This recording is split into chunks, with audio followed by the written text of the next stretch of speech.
tarde é o habitual contributo do Eclésia para dar a conhecer os princípios da doutrina social da Igreja. Comigo tenho novamente António Bagão Félix e Alfredo Bruto da Costa, hoje para falar de ética social. Muito obrigado a ambos. Começo por si, Dr. Bagão Félix. E antes de falarmos de ética social, vamos começar pela ética. O que é isto da ética? Um conjunto de normas morais, leis... É difícil definir, aliás, até se pode distinguir entre ética e moral, são questões diferentes. Mas a ética, no fundo, é a aplicação de princípios axiológicos, princípios de valores que orientam as sociedades nas suas diferentes relações, na relação social, na relação na família, na rua, na escola, na empresa, seja onde for. Há várias éticas? Não, há só uma ética. Do meu ponto de vista, há só uma ética. Ou seja, os grandes princípios éticos são... Aplicam-se às várias vertentes onde o indivíduo se movimenta. Evidentemente. Eu acho que este tema é interessante, não só porque foi muito referido por Bento XVI na sua notável encíclica Caritas in Veritate, e na relação com a crise por que passa ao mundo.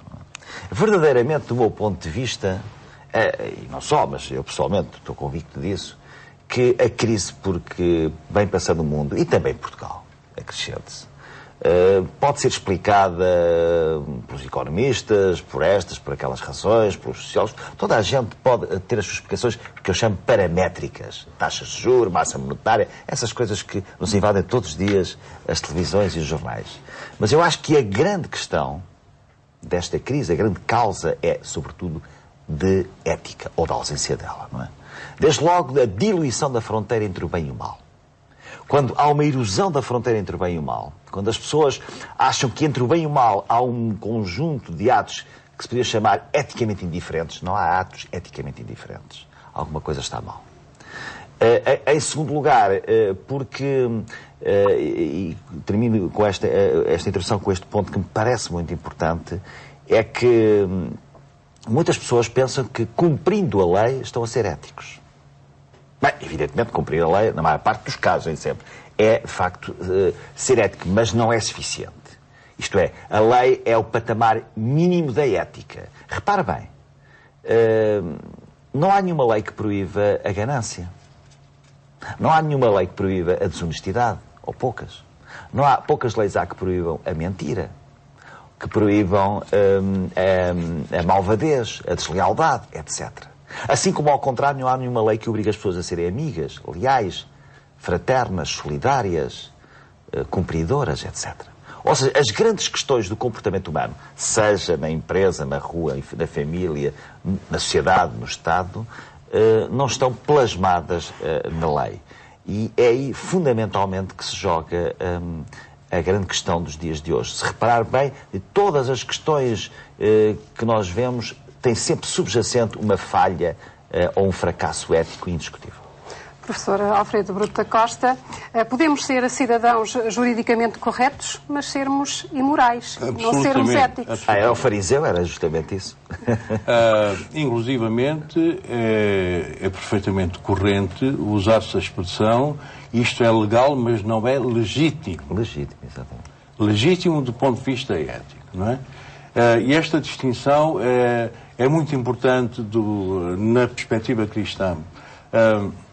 Para mim é muito claro que a função do cristão não é só cumprir a lei no sentido de ter um bom comportamento como cidadão, mas é também transformar as leis por forma a que elas se adaptem e concordem cada vez mais com exigências éticas. E aqui chamo a atenção por um problema curiosíssimo e grave, que diz respeito à noção do próprio direito, em termos de lei, da propriedade privada. A propriedade privada é um direito consagrado nas leis dos países ocidentais e hoje de todo o mundo, não é? Mas é uma lei, é um direito que os juristas designam por direito à liberdade. Quer dizer, quem tem propriedade é livre de a ter e está protegido pela lei na medida em que ninguém o pode impedir de a ter. Mas quem não tem a propriedade não tem nada que lhe permita reivindicar essa propriedade. Portanto, do ponto de vista legal, a situação é esta. Do ponto de vista ético e da ética cristã, quando a Igreja diz que os bens da terra existem para o uso de todos, já está a falar do fundamento de um direito universal de todos usufruírem, numa certa medida, desses bens.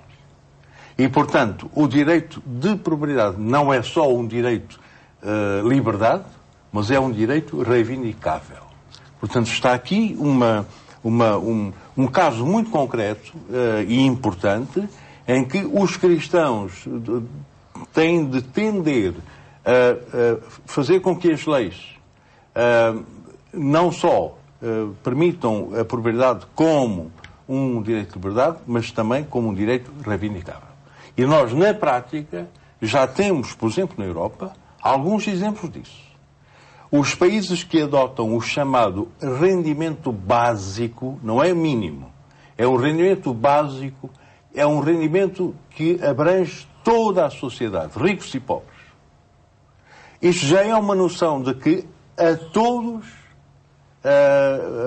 assiste um direito de participar, em alguma medida, dos bens da terra. Ora bem, portanto, é uma forma prática, porque às vezes perguntam-me, estas são coisas teóricas, são princípios e tal, mas como é que isso se realiza na prática? O rendimento básico, ainda pouco divulgado, mas é um conceito bem estruturado, é um exemplo que nos diz que isto é possível ser feito. Dr. Bagão, é possível que algumas normas éticas possam ser transformadas em normas jurídicas para que sejam cumpridas? Sim. Ou deveria ser assim? Não, repare bem, a evolução das sociedades, no bom sentido, leva a que cada vez mais a lei transfira para si ou adquira aspectos éticos que antes não estavam regulados. Por exemplo, para citar questões muito concretas, certas incompatibilidades entre lugares antes desempenhados e depois desempenhados, certos conflitos de interesses que têm que ser regulados pela lei, certas formas de objeção de consciência. Enfim, isso de facto é verdade. Agora, mesmo que se avance, e está-se a avançar, por exemplo, esta crise tem essa pedagogia inerente, ou seja, a pedagogia de permitir aperfeiçoar mecanismos legais, de supervisão, aliás, de controle, mas nunca será suficiente, porque as grandes questões éticas radicam na legitimidade, isto é, na nossa consciência. Ou seja, o produto de um legislador, por melhor que seja, é sempre inferior ao produto de uma consciência, no sentido ético do termo. Até porque, e deixe-me referir este ponto, quando se fala de ética, nós normalmente falamos de ética, nós em geral, aquilo que eu chamo de ética da terceira pessoa. Ou seja, o que é que a Imelda ou o que é que o professor Alfredo da Costa devem fazer. Não, a verdadeira ética é a ética da primeira pessoa. Isto é, o que é que eu devo fazer. Porque a outra é moralidade, não é ética. E há que distinguir isso. Ou seja, a ética radica no exemplo. E a autoridade advém do exemplo. Esse é um ponto absolutamente decisivo. E deixe-me só sublinhar mais uma questão, entre muitas, neste curto espaço, como é óbvio. Não é? Um pilar fundamental da questão ética, que hoje está muito subvertido e que também está na origem desta crise, porque passa ao mundo, é a deficiente conjugação entre a noção de direito e a noção de dever. Direito e dever devem estar ligados com um hífen. São irmãos siameses. Não há direitos sem deveres, nem há deveres sem direitos. Aliás, o próprio Papa Bento XVI, na Caritas in Veritate, diz: a partilha dos deveres recíprocos mobiliza muito mais do que a mera reivindicação dos direitos. É esta harmonia que, às vezes, mesmo aos jovens, nas escolas, às crianças, não é dada. É dado muito enfoque, às vezes, obsessivo nos direitos, que obviamente são importantes, mas esses só subsistem com o fortalecimento das obrigações e dos deveres. Esta é a equação ética fundamental do século XXI, na minha opinião. Muito bem, um trabalho ainda a desenvolver ao longo deste século. Muito obrigado a ambos por terem estado neste programa. É tudo por hoje. O espaço de conversa sobre a doutrina social da Igreja volta na próxima quarta-feira. Até lá. Fique bem.